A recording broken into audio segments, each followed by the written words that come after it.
सच्चाई क्या है इस आश्रम में? अगर देखा जाए तो स्वामी स्वरूपानंद जी महाराज के समय से यहाँ उस पूरे मठ की देखरेख कर रही बेहद करीबी नीलमणि जी हैं। कब से आप यहाँ पर हैं? देखिए, मैं तो इस मठ हमारी दीक्षा हुई थी सन 1986 में।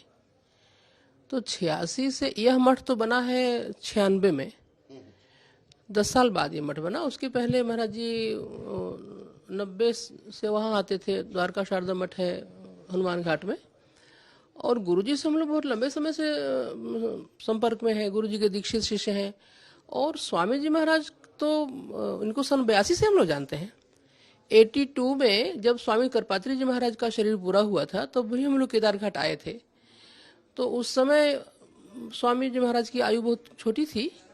और ये जो इस समय जो वातावरण चल रहा है, यह मुझे लगता है कि यह पूरे सनातन पर आघात, और सनातन पर ही नहीं, हिंदू धर्म पर, हिंदू मानवता पर आघात है। ये इतना कोई मानव इतने निचले स्तर तक सोच ही नहीं सकता है किसी धर्माचार्य के लिए। आरोप लगाए गए कि यहाँ पर जो बटुक ब्राह्मण जो शिष्य हैं, जो दो शिष्य का बताया गया कि वो यहाँ के शिष्य थे और उनके साथ ऐसा कुकर्म किया गया और आरोप एफआईआर दर्ज हुई।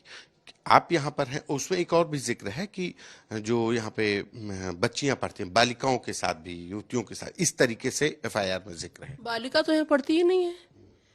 यहाँ तो बालिकाओं का कभी सिद्धांत ही नहीं रहा। हमारे गुरुजी महाराज एक महिलाओं का आश्रम अलग बनाए हैं। वो नरसिंहपुर जिला में हीरापुर गांव और साकल घाट में है। महिलाएं तो वहाँ रहती हैं, छोटी बच्चियां वहाँ पढ़ती हैं, हमारे साथ रहती हैं। उस आश्रम के प्रभारी मैं ही हूँ। तो वहाँ यहाँ से तो दूर दूर तक कोई कनेक्शन बच्चियों का नहीं है। रहा सवाल बच्चों का, तो हम लोग इस आश्रम की नींव पड़ी उसके पहले से इस स्थान को जानते हैं। स्वामी जी महाराज को जब स्वामी जी महाराज शंकराचार्य जी महाराज, वर्तमान शंकराचार्य जी, जब ये ब्रह्मचारी भी नहीं बने थे तब से हम लोग उनको जानते हैं। इतना पवित्र आचरण इनका रहा है और इतनी पवित्र परंपरा हमारी है। इस पर आक्षेप करना, मैं समझती हूँ कि जो आक्षेप कर रहे हैं उनके खुद के लिए कुठाराघात कर रहे हैं। वो भी तो ब्रह्मचारी कहते हैं अपने को। आप भी तो ब्रह्मचारी हो, अपने आप को सन्यासी कहते हो। तो आप सनातन से अलग कहाँ हैं? आप सनातन को आप अगर कमजोर करेंगे तो फिर आप कहाँ बचेंगे? जो एफआईआर दर्ज कराई आशुतोष ब्रह्मचारी ने, उन्होंने कहा ये पूरा 5 मंजिला है, शीश महल है, स्विमिंग पूल है ऊपर। तो आप देख लीजिए इसको। आप तो यहाँ आए ही हुए हैं। 5 मंजिला है कि 4 मंजिला है? और फिर हम कहते हैं 5 होना 10 मंजिला हो, मकान बड़े ऊंचे ऊंचे बनते हैं, उसमें उनको आपत्ति क्या है? जब हमारे साथ यहाँ कोई ऐसा वातावरण ही नहीं है, इस तरह की कोई चर्चा ही नहीं है, तो फिर ऐसे कोई आरोप लगाना तो सरासर निराधार है यार। आरोप, इसमें कोई सत्यता नहीं है। कभी वो जैसे यहाँ पे जो बच्चे पढ़ते हैं, कितनी उम्र के बच्चे पढ़ते हैं वेद पाठी बच्चे जो हैं? वेद पाठी बच्चे तो 5वीं पास करके लगभग वही 10, अब वहाँ आ गया, 10 से 15 के बीच के बच्चों का एडमिशन होता है। और 6 साल का उनका कोर्स है। 6 साल का कोर्स वेद का है जहाँ पढ़ाया जाता है।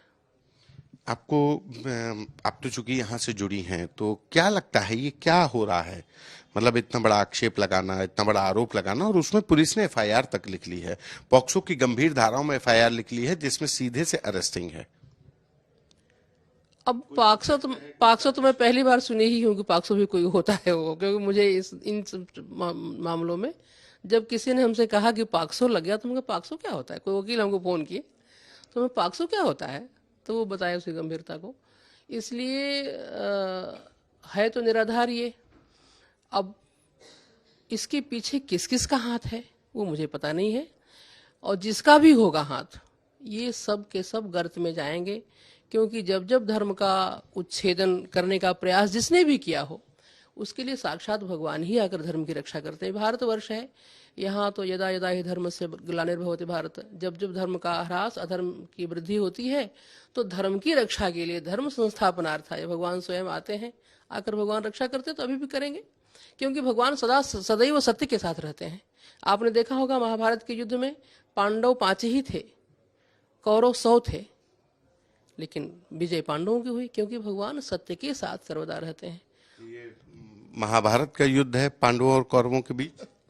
अब क्या कह सकते हैं जिसकी, लेकिन हम ये अनुभव किए हैं, मेरे पास इस 2 दिन में हजारों फोन आए जनता के, तो पब्लिक तो सत्य के पक्ष में है, और खाली उत्तर प्रदेश के नहीं, पूरे भारत से, पूरे भारत के लोगों से हमारे पास फोन आया कि, और बहुत मतलब बीजेपी के बहुत निकटवर्ती लोगों का भी फोन आया मेरे पास, बोले अब तो खत्म है काम। एक चीज ये भी कि जो बच्चों के आरोप हैं उसमें जो जानकारी मिल पा रही है कि यहाँ वाराणसी के अलावा जबलपुर में भी कोई आश्रम है, जोशीमठ में भी आश्रम है, वहां पर भी उन बच्चों को ले, क्या बच्चों को यहाँ से वहां ले जाया जाता है, क्या प्रथा है? नहीं, वो तो अलग अलग विद्यालय हैं, यहाँ की परंपरा, यहाँ के अध्यापक अलग हैं, यहाँ के छात्र अलग हैं, और जो जबलपुर में विद्यालय है वहाँ के छात्र अध्यापक अलग हैं, जोशीमठ के, जहाँ महाराज जी के तो अनेकों आश्रम हैं, तो सभी आश्रमों की व्यवस्था अलग अलग है। बच्चे महाराज जी के साथ जाते हैं, नहीं जाते हैं? कभी कभी जाते भी हैं, कभी कभी जाते भी हैं बच्चे, आवश्यकता पड़ने पर, कभी वैसे पढ़ाई होती है यहाँ पर ढंग से, तो यहाँ सब तो खुला मामला है, चारों तरफ दरवाजा खुला है, सब आप स्वयं निरीक्षण करके देख लें क्या हो रहा है क्या नहीं हो रहा है। आप तो इतने समय से जुड़ी हैं तो आपको जानकारी भी मतलब मिली होगी कि जो जिन 2 बच्चों का जिक्र हो रहा है शिष्यों का, क्या वो कभी यहाँ पर ऐसे पढ़े हैं, डॉक्यूमेंट्स आप लोग देखे होंगे? हमने तो कभी नहीं देखा उनको।